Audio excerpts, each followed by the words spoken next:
രണ്ടാഴ്ചക്ക് മുമ്പ് ഇലക്ഷൻ്റെ ഡേ വൈകുന്നേരം ഒരു ബാറിൽ വെച്ചുണ്ടായിരുന്ന ഒരു തർക്കം, അതിനെ തുടർന്നുണ്ടായിരുന്ന ഒരു റിവെഞ്ചാണ് ഇതിൻ്റെ കാരണമായിട്ടാണ് നമ്മളിപ്പോൾ മനസ്സിലാക്കുന്നത്. മദ്യപിച്ചതിൻ്റെ പേരിലുണ്ടായ അവിടെ ഉണ്ടായ തർക്കമാണ് ഈ കൊലപാതകത്തിലേക്ക് കലാശിച്ചതാണ് മനസ്സിലാക്കുന്നത്. ഈ പയ്യന്മാർ വന്ന് വിളിച്ചിറക്കി കൊണ്ടുപോവുകയായിരുന്നു, ഇന്നോവ കാറിൽ കയറ്റി കൊണ്ടുപോവുകയാണെന്നാണ് അറിയാൻ കഴിഞ്ഞത്. പ്രതികൾ നിരന്തരം കുറ്റം ചെയ്യുന്ന കുറ്റകൃത്യങ്ങളിൽ ഏർപ്പെടുന്ന പ്രതികളാണ്.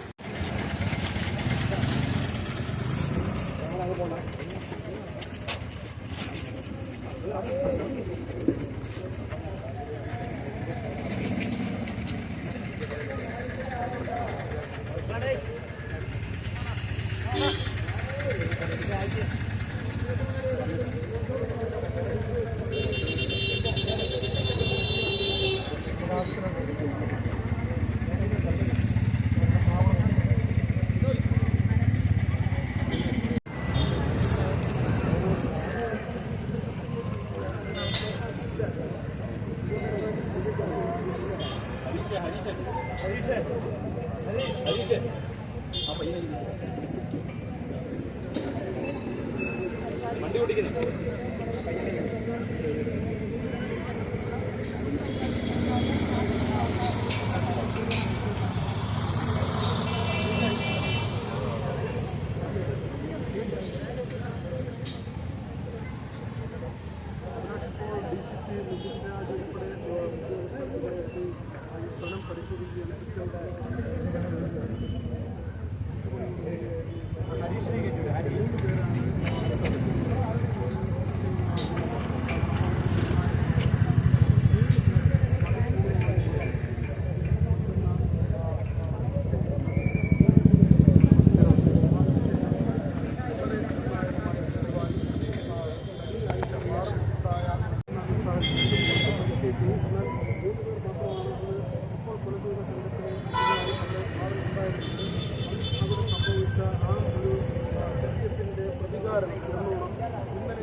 പല തവണ കമ്പി വടികൊണ്ട് തലയ്ക്കടിക്കുന്ന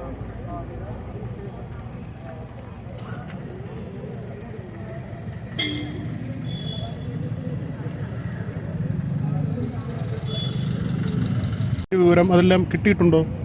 ഈ കേസുമായി ബന്ധപ്പെട്ടിട്ട് ഇൻവോൾവ് ചെയ്തിരിക്കുന്ന പ്രതികളെല്ലാം തന്നെ പോലീസ് തിരിച്ചറിഞ്ഞിട്ടുണ്ട്. സംഭവത്തിൽ 4 പേരുടെ സാന്നിധ്യമാണ് പോലീസ് ഇതുവരെ തിരിച്ചറിഞ്ഞത്. പേര് വിവരം ഉണ്ടോ സാർ? അവരുടെ പേര് 4 പ്രതികളെയാണ് പോലീസ് തിരിച്ചറിഞ്ഞിട്ടുള്ളത്. അഖിൽ, അനീഷ്, അതുപോലെ വിനീത്, പിന്നെ സുമേഷ്, 4 പേരുടെ സാന്നിധ്യം ഈ ഒരു കേസിലുള്ളതായിരുന്നു. ഇവർക്ക് ക്രിമിനൽ പശ്ചാത്തലം നേരത്തെ തന്നെ ഉള്ളതായി മനസ്സിലാക്കാൻ കഴിഞ്ഞിട്ടുണ്ട്. മറ്റ് ചില കേസുകളിൽ ഇവർ ഉൾപ്പെട്ടതായി പറയുന്നുണ്ട് നാട്ടുകാർ. ഈ കേസിൽ ഇപ്പോൾ നമ്മൾ ഐഡന്റിഫൈ ചെയ്തിരിക്കുന്ന ആൾക്കാരെല്ലാം തന്നെ മുൻപ് 2019 നടന്ന ഒരു മർഡർ കേസിലെ പ്രതികളായിട്ടുള്ള ആൾക്കാരാണ്. ആ കേസിന്റെ ട്രയൽ ഇപ്പോൾ നടന്നുകൊണ്ടിരിക്കുന്നത്. അനന്തുവിന്റെ അതിൽ നടന്ന നന്ദു ഗിരീഷിന്റെ ഒരു മർഡർ കേസുമായി ബന്ധപ്പെട്ടിട്ടുള്ള പ്രതികളാണ്. പക്ഷെ ആ കേസുമായിട്ട് ഇതിന് പ്രാഥമികമായിട്ട് ഈ ഒരു ഇൻസിഡന്റുമായിട്ട് പ്രാഥമികമായിട്ട് ബന്ധപ്പെട്ട് അക്യൂസിന്റെ പ്രീവിയസ് കേസ് ഹിസ്റ്ററി ഡീറ്റെയിൽസുമായിട്ടാണ്. ഇതെന്താണ് സാർ ഇതിന് കാരണമായത്? ഈ കൊലപാതകത്തിന് കാരണമായി എന്താണ് സാർ മനസ്സിലാക്കുന്നത്? ഇതുമായി ബന്ധപ്പെട്ടിട്ട് കഴിഞ്ഞ ഇതുവരെയുള്ള പോലീസിന്റെ ഇതൊരു പ്രാഥമികമായ സ്റ്റേജിൽ നിന്ന് ആണ് ഇപ്പോൾ നിൽക്കുന്നത്. അപ്പോൾ ഇതിന്റെ ഡീറ്റെയിൽസ് നമ്മൾ പരിശോധിക്കുന്ന സമയത്ത് ഈ രണ്ടാഴ്ചക്ക് മുമ്പ് ഇലക്ഷൻ്റെ ഡേ വൈകുന്നേരം ഒരു ബാറിൽ വെച്ചുണ്ടായിരുന്ന ഒരു തർക്കം, അതിനെ തുടർന്നുണ്ടായിരുന്ന ഒരു റിവെഞ്ചാണ് ഇതിൻ്റെ കാരണമായിട്ടാണ് നമ്മളിപ്പോൾ മനസ്സിലാക്കുന്നത്. ഇവർ വിഴിഞ്ഞത്തുനിന്നൊരു വാഹനത്തിൽ വന്നു എന്നൊക്കെയാണ് മനസ്സിലാക്കുന്നത്. അത് ഇവരുടെ തന്നെ വാഹനമാണ്, ആയുധം കരുതിയിരുന്നു. വാഹനം പോലീസ് കസ്റ്റഡിയിൽ എടുത്തിട്ടുണ്ട്. അത് റെന്റലായിട്ട് എടുത്തിരിക്കുന്ന വാഹനമാണ്. ഇവരുടെ ബാക്കിയുള്ള അസോസിയേറ്റ്സിനെ പോലീസ് പരിശോധിച്ചു. നേരത്തെ ഉള്ള കേസിൽ പ്രതികളായിട്ടുള്ള ആരൊക്കെയാണ് സാർ ഇതിൽ പ്രതികളായിട്ടുള്ളത്? 4 പേരും മുൻപത്തെ കേസുകളിൽ പ്രതികളായിട്ടുള്ള ആൾക്കാരാണ്. നേരത്തെ എന്ന് പറഞ്ഞു കഴിഞ്ഞാൽ പ്രീവിയസ് കേസ് ഹിസ്റ്ററി ഉള്ള ആൾക്കാരാണ്. ഇവിടെ എന്താ സംഭവിച്ചതെന്ന് മനസ്സിലാക്കണം. എങ്ങനെയാണ് ഈ കേസുമായി ബന്ധപ്പെട്ടിട്ട് കഴിഞ്ഞ തവണ നടന്നൊരു ഇൻസിഡന്റുമായി ബന്ധപ്പെട്ടിട്ട് അതിൻ്റെ ഒരു പ്രതികാരം എന്ന രീതിയിൽ വന്നു എന്നുള്ളതാണ് ഇതുവരെയുള്ള പോലീസിന്റെ നിഗമനം. അതുമായി ബന്ധപ്പെട്ട ഒരു പ്രിപ്പറേഷനോട് കൂടിയിട്ട് തന്നെയാണ് ഡ്രൈവർ ഉൾപ്പെടെ ഒരാൾ ഡ്രൈവറായിട്ട് വണ്ടിയിൽ തന്നെ ഇരിക്കുമായിരുന്നു. ബാക്കി 3 ആൾക്കാരാണ് സീനിൽ കൃത്യമായ രീതിയിൽ ഉണ്ടായിരുന്നതെന്ന് നമ്മൾ മനസ്സിലാക്കും. എല്ലാ പ്രതികളെയും പോലീസ് ഐഡന്റിഫൈ ചെയ്തിട്ടുണ്ട്. പ്രതികളെ പിടികൂടാനുള്ള ഊർജ്ജ ശ്രമമാണ്. തുടർച്ചയായിട്ട് ലഹരി ഉപയോഗിക്കുന്ന അങ്ങനെ ഒരു ക്രിമിനൽ ആ ഭാഗങ്ങളൊക്കെ നമുക്ക് കൂടുതൽ അന്വേഷണത്തിലുള്ള മാത്രമേ.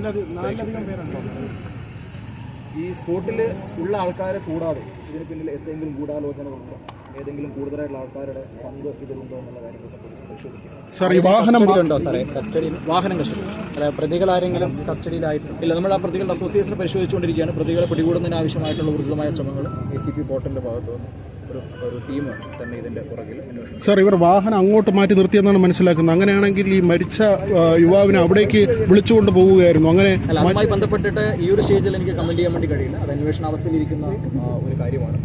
ഇപ്പോഴത്തെ ഒരു സാഹചര്യത്തിൽ പ്രതികളെ പോലീസ് തിരിച്ചറിഞ്ഞിട്ടുണ്ട്. പ്രതികളെ പിടികൂടാൻ ആവശ്യമായിട്ടുള്ള ഊർജിതമായ ശ്രമങ്ങൾ പോലീസ് മരിച്ച വ്യക്തിയുടെ ഇൻക്വസ്റ്റ് നടപടിക്രമങ്ങൾ ഇപ്പോൾ പുരോഗമിക്കുകയാണ്. ഇതുമായി ബന്ധപ്പെട്ടിട്ട് 302 പോലീസ് FIR രജിസ്റ്റർ ചെയ്തിട്ടുണ്ട്. ഫോറൻസിക് സംഘം സംഭവ സ്ഥലവും കാറും ഒക്കെ പരിശോധനയ്ക്ക് വിധേയമാക്കിക്കൊണ്ടിരിക്കുകയാണ്. കൂടുതൽ കാര്യങ്ങൾ വരും ദിവസങ്ങളിൽ വ്യക്തമാകും. കൊല്ലപ്പെട്ട ആൾക്ക് എന്തെങ്കിലും കേസുമായി ബന്ധമായിട്ടെങ്കിലും എന്തെങ്കിലും അത്തരത്തിലുള്ള കാര്യങ്ങളൊന്നും ഇതുവരെ നമുക്ക് മനസ്സിലാക്കാം. ഞാനെന്തോ കേസിൽ ജാമ്യത്തിലായിരുന്നു ഇപ്പോൾ നിലവിലുള്ള പ്രതികളതോ? ജാമ്യത്തിലാണ്. അല്ല, അങ്ങനെ ഒരു പറയത്തക്ക രീതിയിലുള്ള ഒരു ആക്ഷേപവും അതിനെപ്പറ്റി പറയുന്നതാരും ഞങ്ങൾ കേട്ടില്ല. ഞങ്ങൾ ഈ നാട്ടിലുള്ളവരാണ്, ഞങ്ങൾ ഈ സമീപപ്രദേശത്ത് താമസിക്കുന്നതാണ്. ഞങ്ങളാരും ഇതിൻ്റെ അകത്ത് ഇങ്ങനെ ഒരു ആക്ഷേപമൊന്നും കേട്ടിട്ടില്ല. ഇവിടെ ഒരു പെറ്റ് ഷോപ്പ് നടത്തുന്നുണ്ട്. പിന്നെ ചെറുപ്പക്കാരായ കുട്ടികൾക്ക് ഉണ്ടാകുന്ന ചില പ്രശ്നങ്ങൾ ചിലപ്പോൾ ഉണ്ടായിരുന്നിരിക്കാം. അതുകൊണ്ടാണല്ലോ ബാറിൽ പോവുകയും അവിടെ വെച്ച് മദ്യപിക്കുകയും ചെയ്യുന്നത്. മദ്യപിച്ചതിൻ്റെ പേരിലുണ്ടായ അവിടെ ഉണ്ടായ തർക്കമാണ് ഈ കൊലപാതകത്തിലേക്ക് കലാശിച്ചതാണ് മനസ്സിലാക്കുന്നത്. നാട്ടുകാരായിട്ട് പയ്യൻ അടുപ്പ് എങ്ങനെയായിരുന്നു? നാട്ടുകാരുമായിട്ടൊന്നും വേറെ ഒന്നും ഉണ്ടായിരുന്നില്ല. ഒരു സാധാരണ കുടുംബജീവൻ നയിക്കുന്ന ആളുകളാണ്. കൊച്ചു ചെറുപ്പക്കാരനല്ലേ, അങ്ങനെയുള്ള ഇതാണ്. വേറെ മറ്റ് ആക്ഷേപങ്ങളൊന്നും ഇവിടെ പറഞ്ഞു കേട്ടിട്ടില്ല. പ്രതികൾ ഈ സമീപത്തുള്ള ആൾക്കാരാണോ? പ്രതികൾ തൊട്ടപ്പുറ സമീപത്തുള്ള ആൾക്കാരാണ്. പ്രതികൾ നിരന്തരം കുറ്റം ചെയ്യുന്ന കുറ്റകൃത്യങ്ങളിൽ ഏർപ്പെടുന്ന പ്രതികളാണ്. ഇതിനു മുമ്പ് സമാനമായ ഇതേ രീതിയിലുള്ള കൊലപാതകങ്ങൾ പ്രതി നടത്തിയിട്ടുണ്ട്. ഈ പ്രതികൾ നടത്തിയിട്ടുള്ളതായിട്ടാണ് മനസ്സിലാക്കുന്നത്. പ്രതികളെ പോലീസ് പിടിക്കുമെന്ന് തോന്നുന്നുണ്ടോ? അതോ പ്രതികളെ പോലീസ് കസ്റ്റഡിയിലെടുക്കുകയാണ് വേണ്ടത്. അല്ലാതെ ഈ രാഷ്ട്രീയ നേതാക്കളോ മറ്റാളുകളോ ഇടപെട്ട് സറണ്ടറിങ് ഉൾപ്പെടെയുള്ള കാര്യങ്ങൾ ചെയ്യുന്നത് കൊണ്ടാണ് ഇവർക്ക് വീണ്ടും വീണ്ടും ഇത് ആവർത്തിക്കാനുള്ള ഒരു മനസ്ഥിതി ഉണ്ടാകുന്നത്. പ്രതികൾ ഈ രാഷ്ട്രീയ പാർട്ടിയുടെ ഉള്ള ആൾക്കാരാണോ? സ്വാഭാവികമായി ഏതെങ്കിലും രാഷ്ട്രീയ പാർട്ടിയുടെ തോളിൽ വന്ന് കയറുമല്ലോ, അങ്ങനെയൊക്കെ സംഭവിക്കാൻ സാധ്യതയുണ്ട്. അപ്പോൾ അതിനൊന്നും പോലീസ് വശംവദരാകില്ല എന്നാണ് ഞങ്ങൾ കരുതുന്നത്. കൂടുതൽ പ്രതികളിലേക്ക് അന്വേഷണം പോകേണ്ടതുണ്ട്. ഇപ്പോൾ ഇവർ 4 പ്രതികളെന്നാണ് പറയുന്നത്. ഒരു ഇന്നോവ കാർ 4 പേര് മാത്രമായി വരാൻ സാധ്യതയില്ല. കൂടുതൽ പ്രതികളിലേക്ക് അന്വേഷണം പോകേണ്ടത്. കൂടുതൽ CCTV ദൃശ്യങ്ങൾ പോലീസ് ശേഖരിക്കേണ്ടതുണ്ട്. ഈ മരിച്ച ആൾക്ക് ഇതിന് മുമ്പ് എന്തെങ്കിലും കേസോ അങ്ങനെ ഉണ്ടായിട്ടുണ്ടോ? അതിനെപ്പറ്റി അറിയാം. ഇന്നലെ സംഭവിച്ചത് വൈകുന്നേരം ഒരു 7:30 കൂടി പയ്യൻ ഇവിടെ ഇരുന്ന് നമ്മൾ അവനൊരു പ്രാവിൻ്റെ കൂടൊക്കെ ഉണ്ട്. അവിടെ ഇരുന്ന് പ്രാവിനെ തീറ്റ കൊടുക്കുന്ന സമയത്ത് ഈ പയ്യന്മാർ വന്ന് വിളിച്ചിറക്കി കൊണ്ടുപോവുകയായിരുന്നു. ഇന്നോവ കാറിൽ കയറ്റി കൊണ്ടുപോവുകയാണെന്നാണ് അറിയാൻ കഴിഞ്ഞത്. അപ്പം അവർ കൊണ്ടുപോയി മർദ്ദിച്ച് കൊണ്ടുവന്ന് ഇവിടെ ഇടുകയായിരുന്നു. അപ്പോൾ ഈ പ്രദേശം എന്ന് പറയുന്നത് പെട്ടെന്ന് ആരും ശ്രദ്ധിക്കുന്ന ഒരു സ്ഥലമല്ല. ഈ ഇരുട്ടുമൊക്കെ ഉള്ളതുകൊണ്ട് അതുപോലെ അങ്ങോട്ട് വലിയ എത്ര മണിയാണ് സംഭവം? ഏകദേശം ഒരു 7 മണിയോട് സംഭവം നടന്നുള്ളത്. അപ്പോൾ റോഡിൽ കൂടെ പോയ ആൾക്കാരാണ് ഇത് കണ്ടത്, ഇങ്ങനെ ഈ പയ്യ രക്തത്തിൽ കുളിച്ചിടുന്നത്.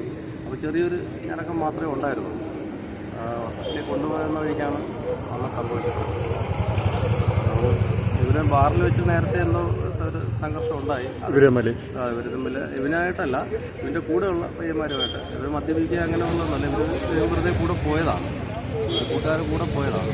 അപ്പം അങ്ങനെ ആ സംഭവത്തിൻ്റെ തുടർച്ചയായിട്ടാണ് ഇവിടെ ഇങ്ങനെ ഈ ഒരു കൊലപാതകം നടന്നിട്ടുള്ളതെന്നാണ്. ഈ പ്രതികൾ വേറെ കേസിൽ മുമ്പൊരു കേസിൽ പ്രതികളായിരുന്നല്ലോ. മുമ്പുള്ള കേസുകളിലെ പ്രതികളാണെന്നാണ് അറിയാൻ കഴിഞ്ഞിട്ടുള്ളത്. അതിന് പോലീസ് അന്വേഷണത്തിൽ അത് വ്യക്തമായിട്ട് എന്താണെന്നുള്ളത് നമുക്കറിയാൻ പറ്റും.